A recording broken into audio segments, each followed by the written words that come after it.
everyone, Joe here from ActionX. Welcome to What's on the Tube, or welcome back if this is your fourth Season 3 episode review for The Rookie. That's right, it's now been a month since The Rookie came out. Well, not a month, it's been about 4 weeks, but it's basically a month, you know what I mean? I am, oh man, I'm not looking forward to 2 weeks off. Oh boy, we were just starting to get good on this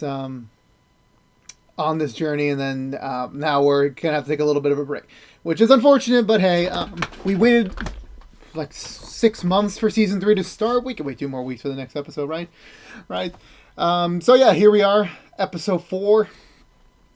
This was kind of a little bit of a how do I say this? Funny at times. I think this is a more, I haven't ranked episodes yet on the show. We're still early on in the season to be doing this, but I think right now it's tied with episode 3 as the lowest. I really like the direction they took this episode in terms of, all the storylines. And I'm very thankful that the Nolan's mom had her own role in the episode, but it was kind of weird the way they kind of went reversal. It felt natural, but it was reversal. I like the way Bradford was challenged this episode in terms of his past conduct somewhat, and it kind of made me remind myself, oh yeah, season 1. I forgot about that.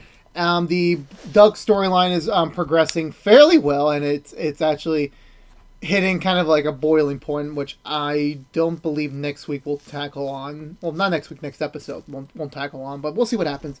But overall, I still like this episode. It's The Rookie, so my bar's kind of set high for this. I didn't really like it, but I wasn't entirely like. It's weird. The problem is that when you have your favorite shows, you start to notice when an episode doesn't.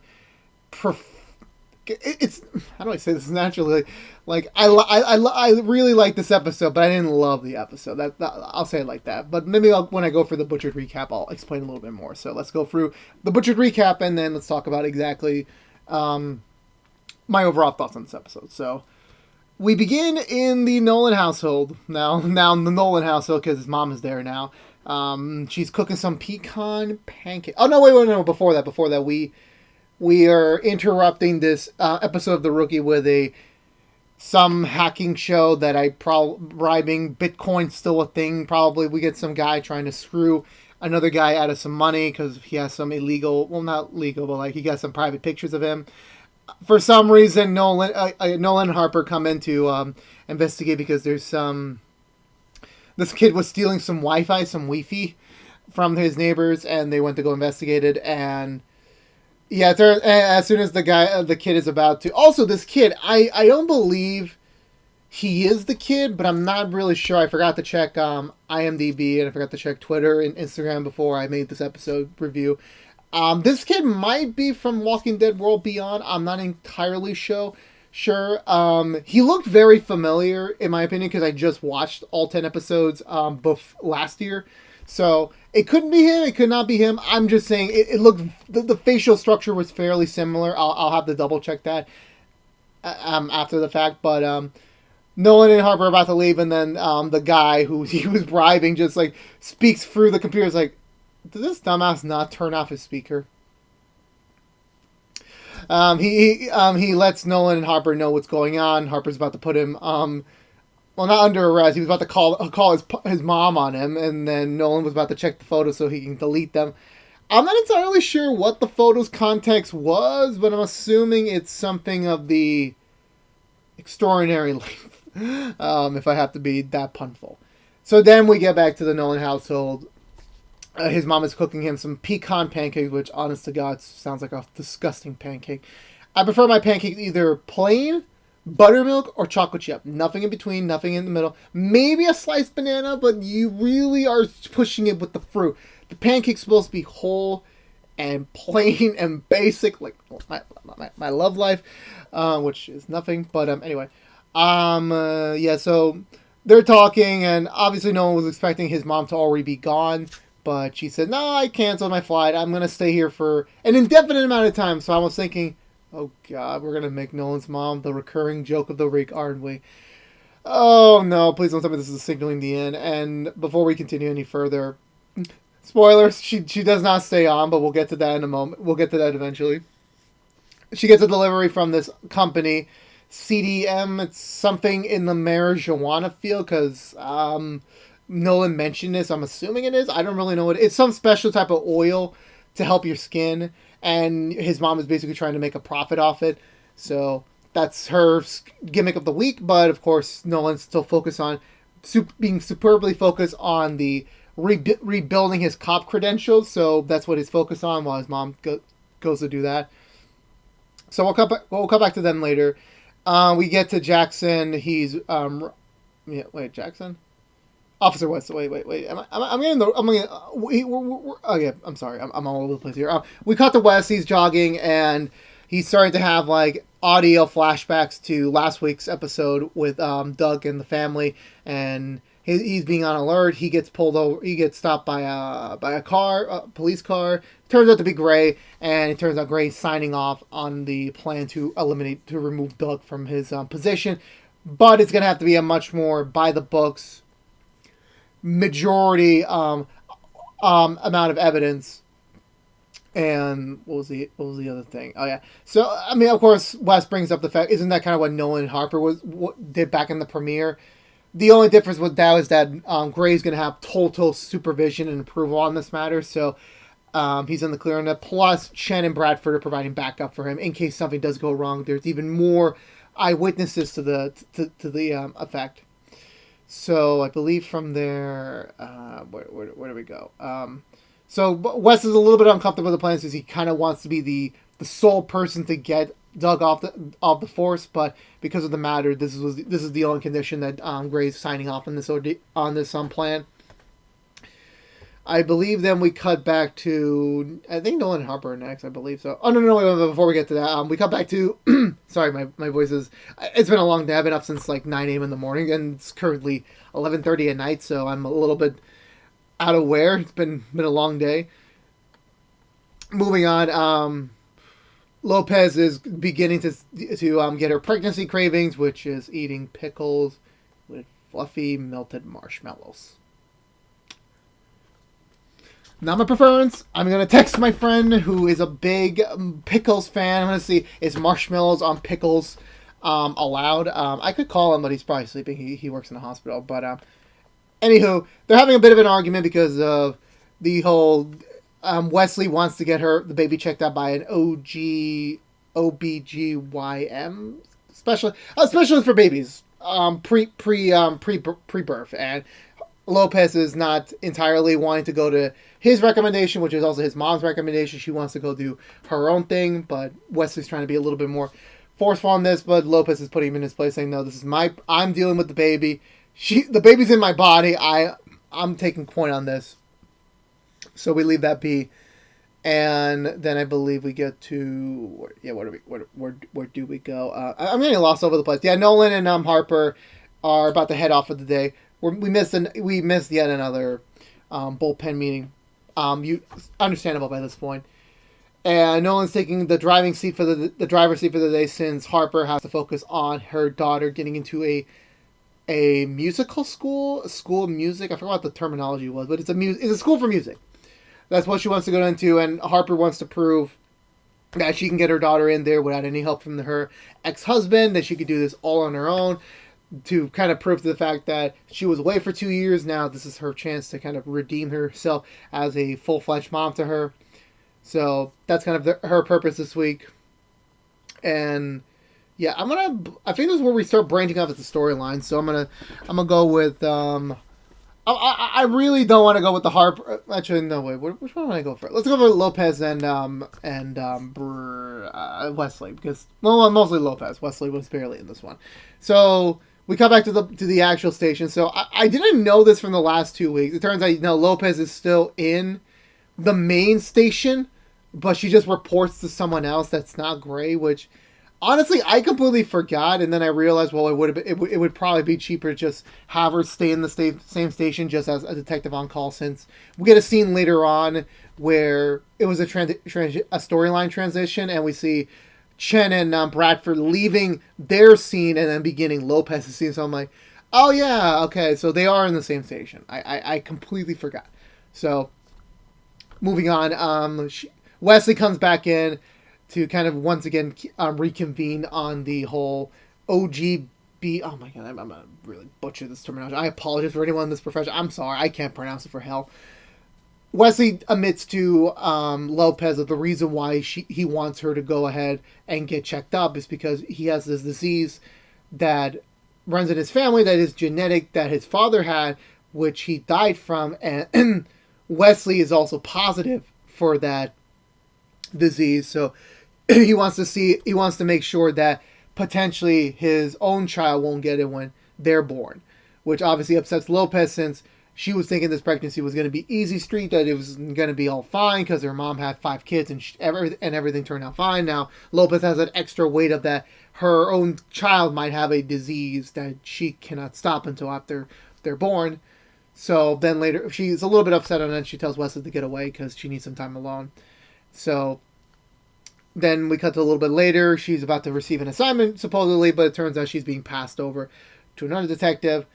And initially, it's just the whole, like, I thought I was next in the rotation. The sergeant's like, yeah, under my discretion, so I can easily choose whichever detective gets the case. So he gives it to someone else, and Lopez asks the detective, hey, why did you...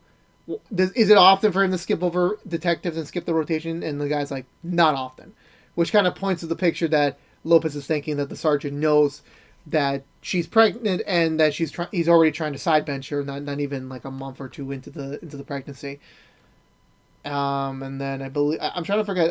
So there's a scene, an interstitial scene between the storylines with Lopez and Harper. They're kind of both catching up on their own personal matters. Lopez then reveals to Harper the first person that she's telling to outside of Gray. No, I don't think Gray knows yet. No, Gray doesn't even know yet. Yeah, no. So Harper's the first one to know that she's pregnant, and she's really kind of figuring out what's going on. Harper is giving her point of view since she's been in her position before a long time ago. So that's kind of helping Lopez out with her decision making. She doesn't really get involved much in this week, to be honest. So we kind of just rush to the end of the episode where she approaches Wesley.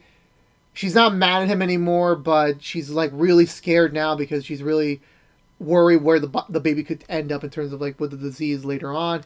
She conveniently runs into her sergeant and basically yells at him, like, "Look, I know you think you know that I'm pregnant. Please, I am not going to be sidelined because of my pregnancy. I'm going to take full force on my pregnancy, and I'm still going to be a damn detective, and you can't do anything to stop me."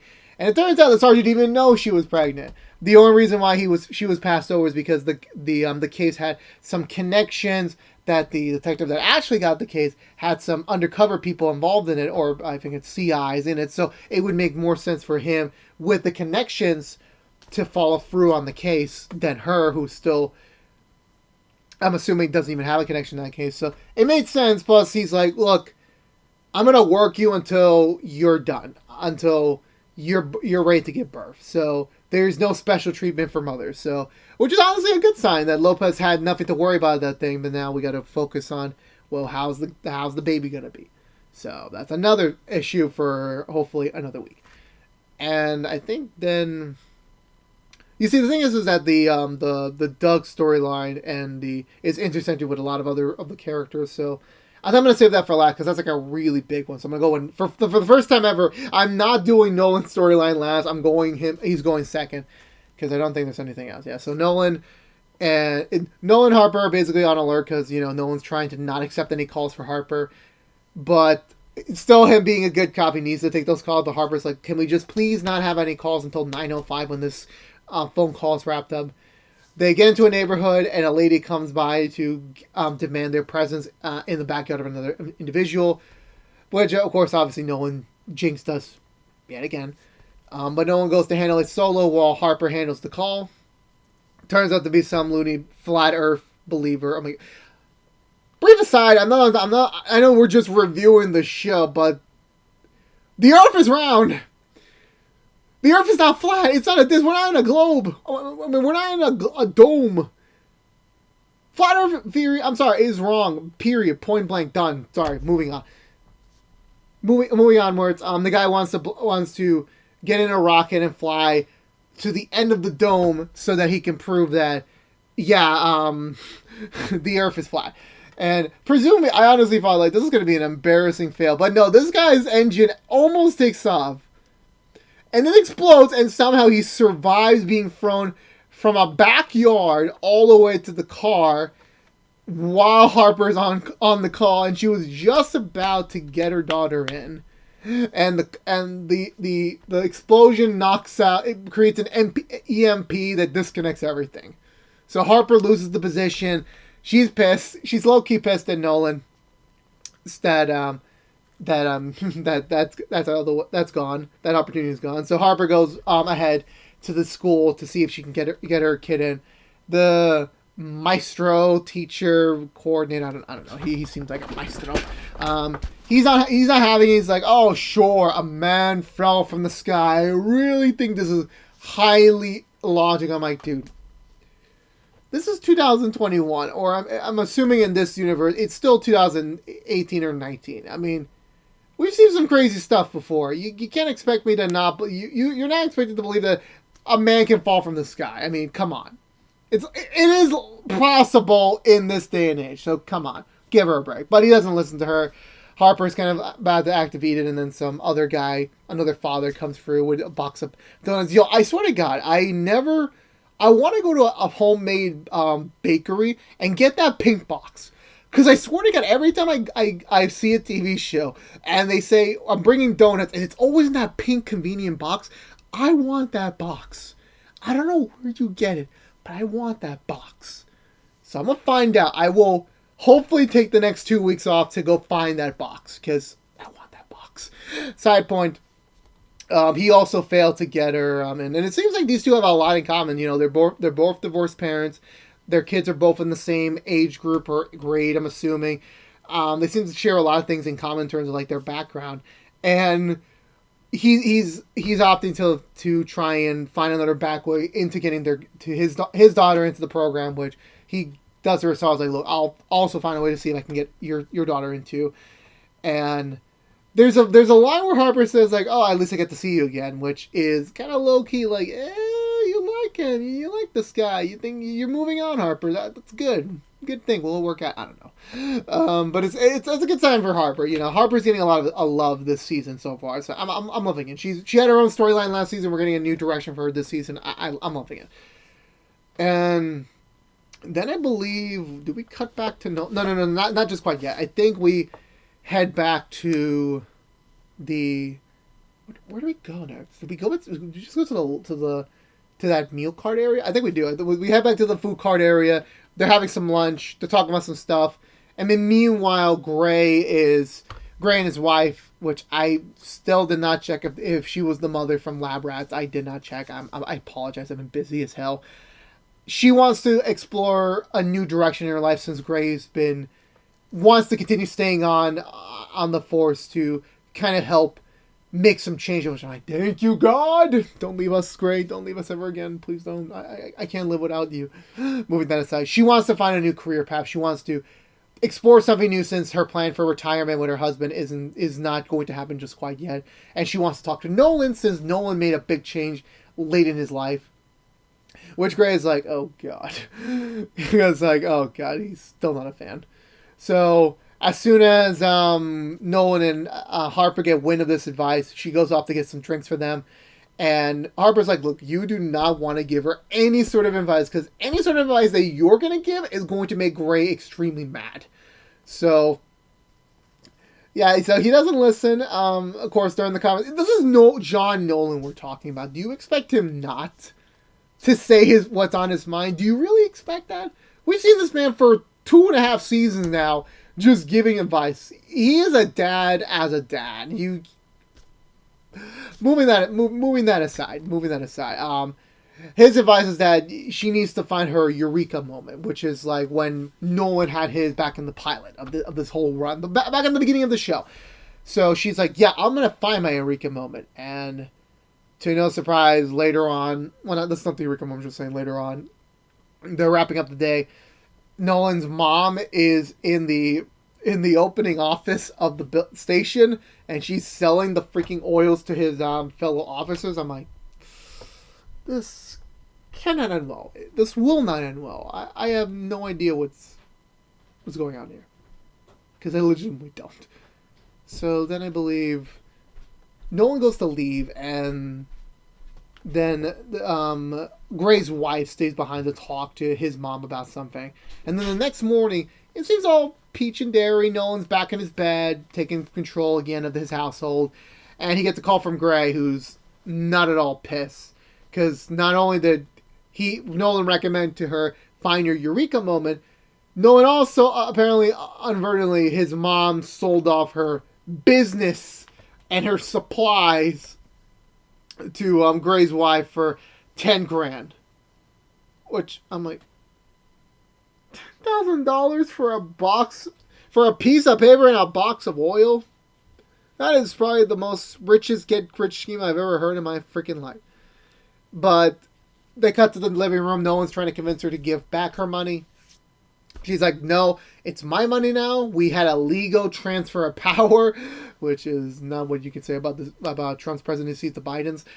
Okay, politics aside, she's she's a responsible woman. She made her purchase. You know, there's nothing wrong with her. No one's getting really frustrated since she's not accepting what he gives, and she plays the whole power move of that. Oh, you're just looking down on women. Like, you don't believe we can do it. And then you and Gray have to bail them out because, you know, it's going to be a mistake. Like, can you not let her do her own thing? She will do it. She's going to eventually make a bigger profit than I will. And apparently she was going to try and get $25,000 for the place. Like, $25,000 for a piece of paper and a box of oil? This woman's a psychopath. But, okay, so we head back to the station. No one's getting complaints because his mom was using his name to sell the oil, and everyone's just experiencing rashes all over the place. Like, oh god, this is not going to end well. And Gray summons him to his office, and he's about to chew him out. Turns out, no, it was initially his wife talked him out of it. It's like, look, we should be, you know, letting Nolan get a pass, because this was a deal between his mother and me, not Nolan and me. So we're fine. And Gray's like, look, my mom's going to turn this around. She's going to make some big money. And then Nolan's like, nope, it's poison. It's going to burn their skin. And obviously Gray just switches again like, you son of a bitch. You just had my wife spend $10,000 on a bunch of poison. Nolan tries to call his mom. She refuses to even listen to him. She hangs up. So Nolan and Gray decide to go straight to the supplier to get their money back. And so they go there in their civilian clothes, since this is a personal matter, they cannot, you know, cross over with their police matters. And so they head over to this very shady building that looks very abandoned. I really don't know how no one notices this crap for their freaking investigations. So they head up to the top floor. They're ready to return it, like, in a much more professional, nice way. The dealers aren't having it. It's like, no, we're not going to give you back this money. It's final sale. It doesn't matter what you're doing with it. As well as, of course, obviously, in terms of the world of swindling, Nolan's mom only paid $2,000 for this. So not only did she make 5 times the profit off Gray's wife, but she was trying to get about 12.5 times worth in the initial one. And like, this woman just knows no respect. As soon as it becomes realized that the situation is much worse than it is, Nolan and Gray signal the wife to get out of there because it's about to turn into a gunfight probably. And before they enact the scene from Old Dogs 2 or whatever old ass movie, the 18, I don't freaking know anymore. I'm done with my freaking puns for the night. I'm gonna move on. They have a minor standoff. The dealers know, like, yeah, they lost. They can't deal with 2 cops, and so they stand down. The wife is about to escape as she calls the police. Another guy was about to come in and take her. I'm like, oh god, here we go. This is the procedural stuff that I was fearing. She's gonna get kidnapped. It's gonna be a hostage situation. We're all gonna learn a valuable lesson. No, she just whips out a pepper spray and knocks him in the nuts. I'm like, this woman is awesome. Gray has perfectly found his match here. This is a perfect wife for Commander Gray. Done good work. So they apprehend the dudes, and then, before we get to that, Harper was off screen for that time period, but then she comes back at the end of the episode. She's about to leave the station, and she runs into the father of the other daughter, not the other daughter, the other child, It turns out he actually got a way for them to get into the program. It just involves a lot of volunteering, which Harper's down for to be a good mother. But he's like, hey, you gotta give me something in return. You can come out with me to dinner. And Harper's like, yes, but I'm on kid duty tonight. But the guy's like, well, okay, but you owe me that dinner. It's like, yeah, this is a good sign. This is a good progressive step for Harper in her love life, which was very lackluster up to this point. As for Nolan, enough is enough. His mom comes back home from presumably a day of shopping, and he already has her bags packed, with a room booked up for her at the airport hotel for a flight at 6 a.m. back to, I believe they said Georgia. I think it is Georgia, I think. So she's trying to convince him, like, oh, you just want me to say I'm sorry for the whole ordeal? He's like, I'm just done with you. I am done. I love you, but your games are just becoming way too much. And she's basically like, she was saying stuff like, your father left on us, and I was the one who stayed to take care of you. And now you're asking me to leave, you're kicking me out of your own house. And it's the same thing. And I completely understand this, because I have a similar situation with my mother, just not that extreme, thankfully. It's not the best, but it's just, I understand the problems you can have with a mother who's not 100% there in terms of the normalcy. So I completely understand that. And I definitely understand Nolan's position on the matter. I would probably do the same thing too. She leaves and she basically says, like, look, being a cop at 48, it's a dumb move. It's like, I'm 46. I'm 46, not 48. If we get to season 7, he'll probably be 48. But actually, is that the actor's real age? I gotta check this out when the show's over. Another thing I got to do. But they're both crying. They're like, they wish things could be different, but they're just two different people from this point. So they move on. That ends Nolan's storyline for the episode. And then we cut back. So now we get to the bulk of the storyline, the big one, the plan to take down Doug. So Wes is trying to be very low-key, very, like, normal-ish around Doug to try not to arouse suspicion while he collects this evidence. Bradford and Chen are on standby to back up them and provide and be also backup witnesses in case if anything does happen. Immediately, Doug already points out this Hispanic man who's claiming to be walking to the bus stop, but he's not going the right direction. But he's being respectful because he knows, like, don't make an issue. Let's just move on. He's cleared out. He walks away, and Doug basically says on the very much, oh my god, moment on my head, it's like, I wish more people were like that. I wish everyone in that group were like that. Avoid problem, be respectful, follow orders. And I'm like, dude, they're not even supposed to be fearing of you. Jesus Christ, Doug. I think later on we get. I think we get to the car scene where they pull over an African American lady who. It seemed like everything was fine. It was another typical Doug's just pointing her out because this is Doug we're talking about. She's putting out the license, the registration, and then Doug demands that he searches her car. And before initially she said, the car's fine, everything's fine, don't worry about it. She then admits, okay, wait, hold on, I have guns in the car, but it's not what you think. My ex-husband and I have been arguing. He's been circling around the house. I have a fear that he's going to try and kill me with the guns, so I took them away from him. And Doug only hears is like, you have guns, illegally, you trespassed on property, you're arrested. And while Wes understands the situation itself, like, he knows, like, he would just easily let her off at a warning or escort her back to the station. Doug doesn't listen to him. Doug immediately, like, once Wes says again, like, hey, let's do this another way, Doug's like, no, it's my way. This is how it needs to be done. She just admitted to 3 offenses. She needs to be prosecuted. She needs to go away. And it's kind of harsh the way Doug does it, because, like, not only did Doug not want to hear out Wes, he's like, no, this is my way. We're doing this way. It doesn't matter. And sadly to say, Wes could not fight further, and he gets her cuffed and put in the car to be taken to the station. Then we get another scene with Doug and first I forgot there. Wes is talking to Chan about the whole situation that the situation is pretty tough to be in, and there's just they gotta just wait it out a little bit more.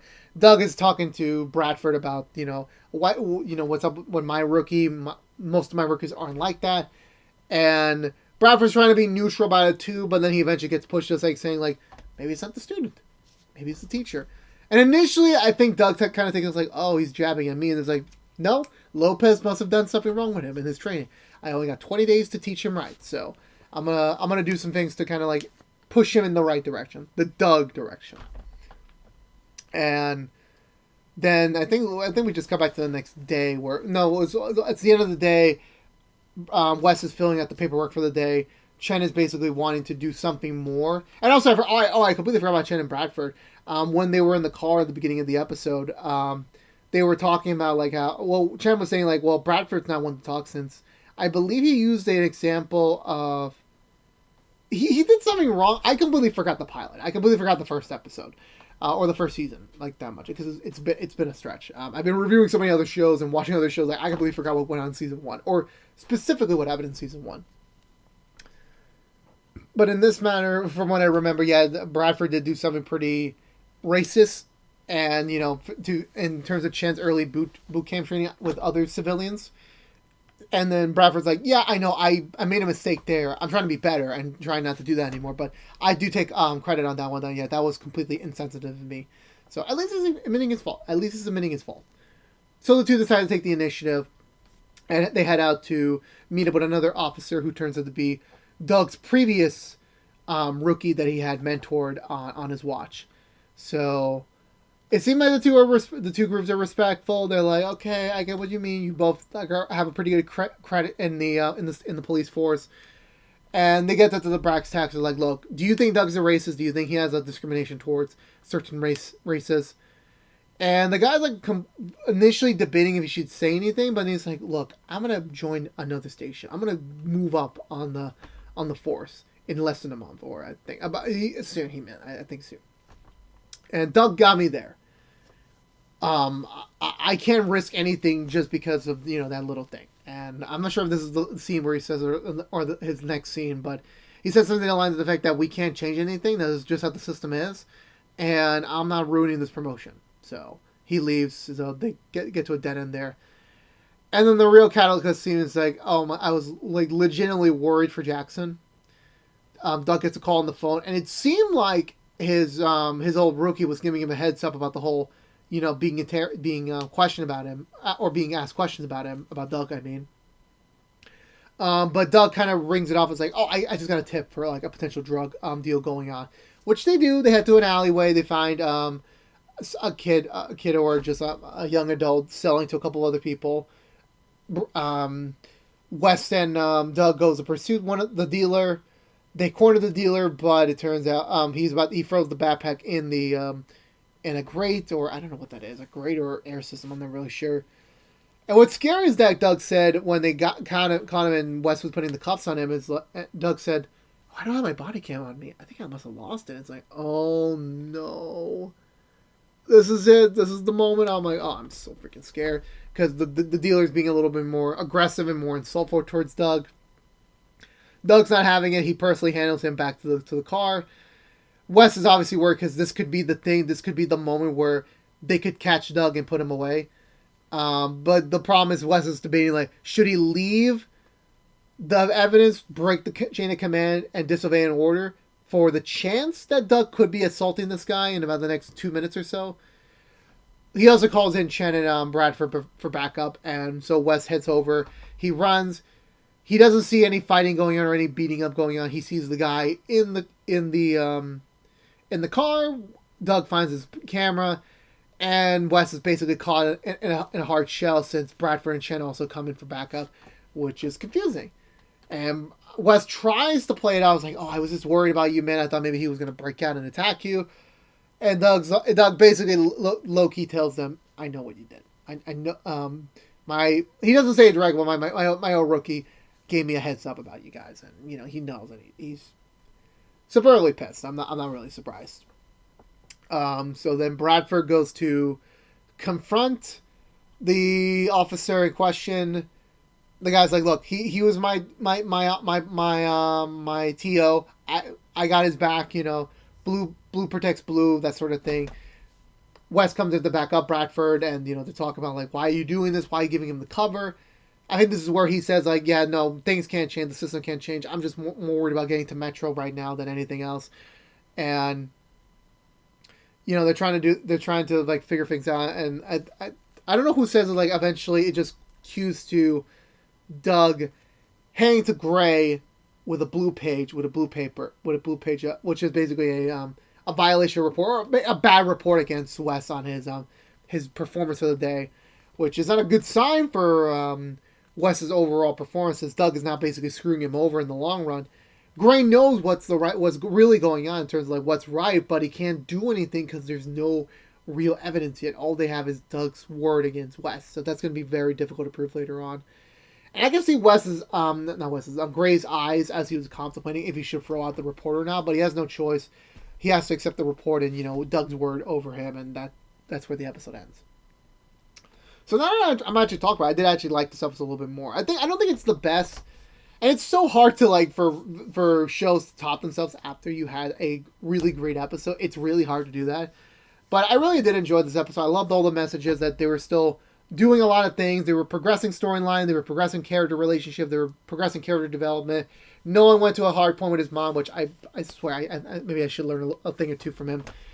And the whole Doug thing is like, it's really Game Boy loud, because I think this is only a 4-episode story arc, I think, from what they said. So they said they might expand it more should it turns out to be a really popular thing, which I really hope it does. I do think Doug is something.